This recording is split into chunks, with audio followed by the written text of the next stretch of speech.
How to make a fabric calendar. If you are interested in making a nice fabric calendar that can fold up without ripping or making unnecessary creases, then this is the article for you. This is a step-by-step tutorial that will be easy to follow. Steps. 1. You will need some fabric of your choice. Get at least 1 yard, 0.9 meters, for each page depending on what shape of calendar you are making. You could make a smaller one too if you don't want to spend so much to make a bigger calendar. Also, you will need a sharpie marker, a sewing machine or sewing needle. 2. Choose the shape and size of your calendar. Have fun with this. You can choose anything from hearts to stars. And choose from the size of a normal size or smaller or bigger. If you make a smaller one you will not have to buy as much fabric. 3. Cut out 24 shapes of fabric for your calendar. You will need this because you need 2 sheets for each page. 4. Turn your first 2 sheets to where the right sides are in, sew all the sides up except for the side that will be in the top. After doing this you basically made your first month. Do this with all the other months. 5. Now that you have all of the sheets sewn and turned right sides out, you need to sew them all together at the top. To do this you will need to cut out a top from the fabric that can fit over the top of all your sheets put together. This will hold it all together. 6. Sew the first sheet to the front of the top under it so the rough edges are sealed.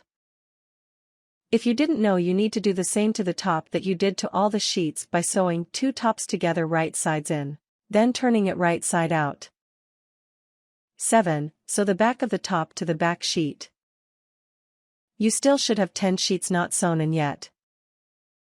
8. Sew the second sheet to the back of the first sheet at the top. Do this with all the other sheets. 9. Now that you have all the sheets sewn in, you need to sew in the front of the last sheet to the back of the second to last sheet. You can do this by hand sewing through the top and going under to attach the 2, or you could just leave it unsewn. It's not like it's going to come undone or anything. 10. You are all done with the construction. It's time to decorate and put your months in. Get out all your decoration supplies. 11. Go to the first sheet. This one is called January. It will have 31 days on it. 12. After you have all your months on by drawing them with your marker, it's time to decorate. You can use paint or anything you want. 13. After all the decorating is done, you are done. But, you are probably wondering how to write things on it.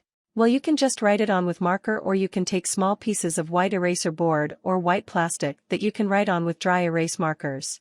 Just put a piece of Velcro on all the spots you will be putting this. Tips. You can use special sewing designs to make fancy stitching or actually draw your months out for you. You can make these for any gift and they are easy to roll up, too. You can make different shapes depending on what you like. Pick any color of fabric. Warnings. Be careful with who uses the sewing machines or hand sewing needles. Be careful not to write on yourself with Sharpie, it's permanent.